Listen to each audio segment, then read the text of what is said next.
All right, today we are digging into a truly fascinating historical puzzle, one that comes from the deep, deep family roots of New Mexico. It's a story all about identity, legacy, and a potential crime that might have changed a family's name forever. So here's the riddle at the heart of it all. It's a genuine genealogical anomaly. I mean, think about it.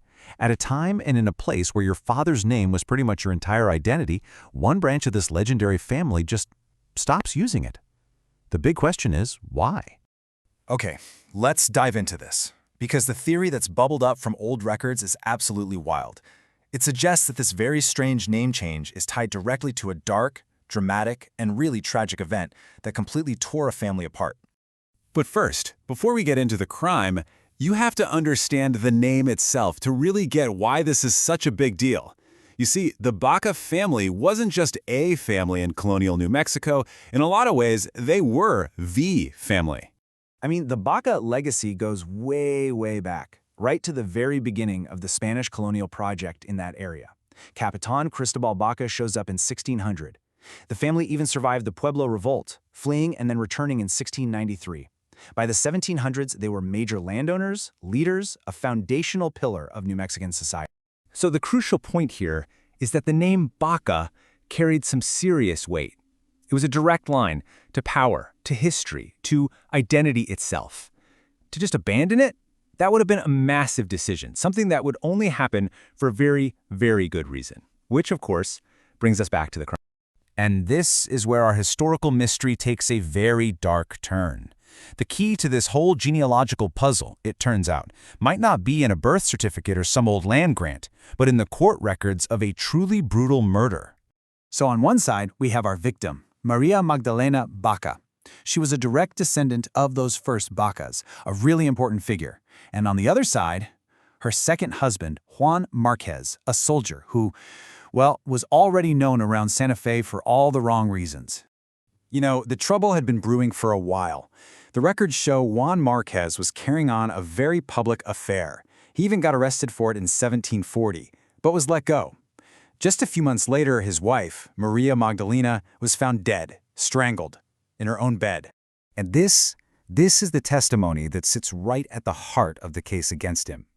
Maria's own son, Nerio, who was actually in the bed with her, testified that he heard his mother plead for her life, calling out the name Juan just moments before she was killed. Absolutely chilling. But here's the thing. Despite this horrifying eyewitness account from her own son, the court said the evidence wasn't enough.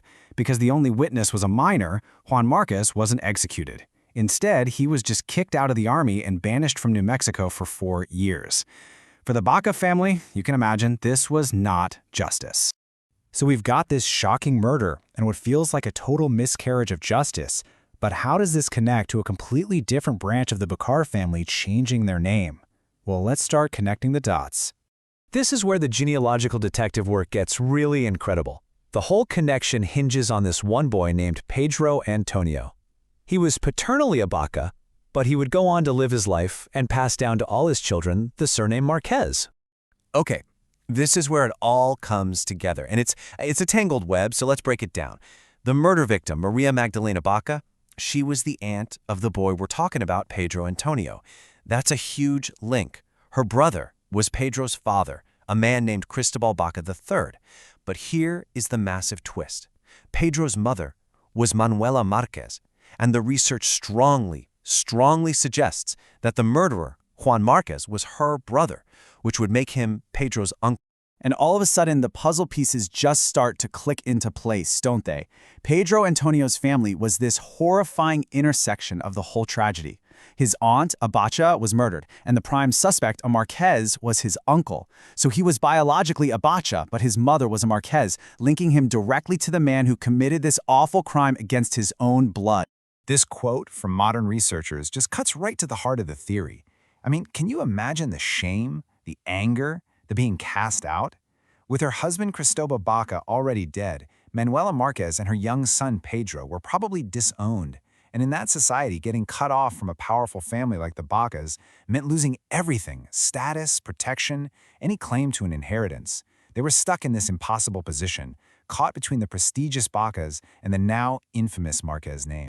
So this one decision, likely made in the shadow of this horrible tragedy and scandal, would end up having consequences that just rippled down through the centuries, permanently changing a whole branch of this founding family. And that was it. Pedro Antonio Baca became Pedro Antonio Marquez. He chose, or more likely, was forced to choose, his mother's name over his father's. And every single child he had, and every generation that followed for hundreds of years, carried the Marquez name. It created an entire lineage that exists to this day, all of them paternally Bacas, but known to the world only as Marquez. It is an absolutely incredible theory, isn't it? The idea that a single violent crime didn't just end one life, it fundamentally reshaped the identity of an entire family line for centuries to come. A name that should have been Baca became Marquez, maybe all because of a murder and the unbearable shame that followed. And, it leaves you with this final lingering thought. Our last names, they feel so solid, so permanent.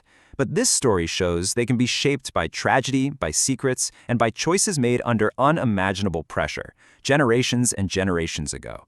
It really makes you wonder, what stories are hidden in your name?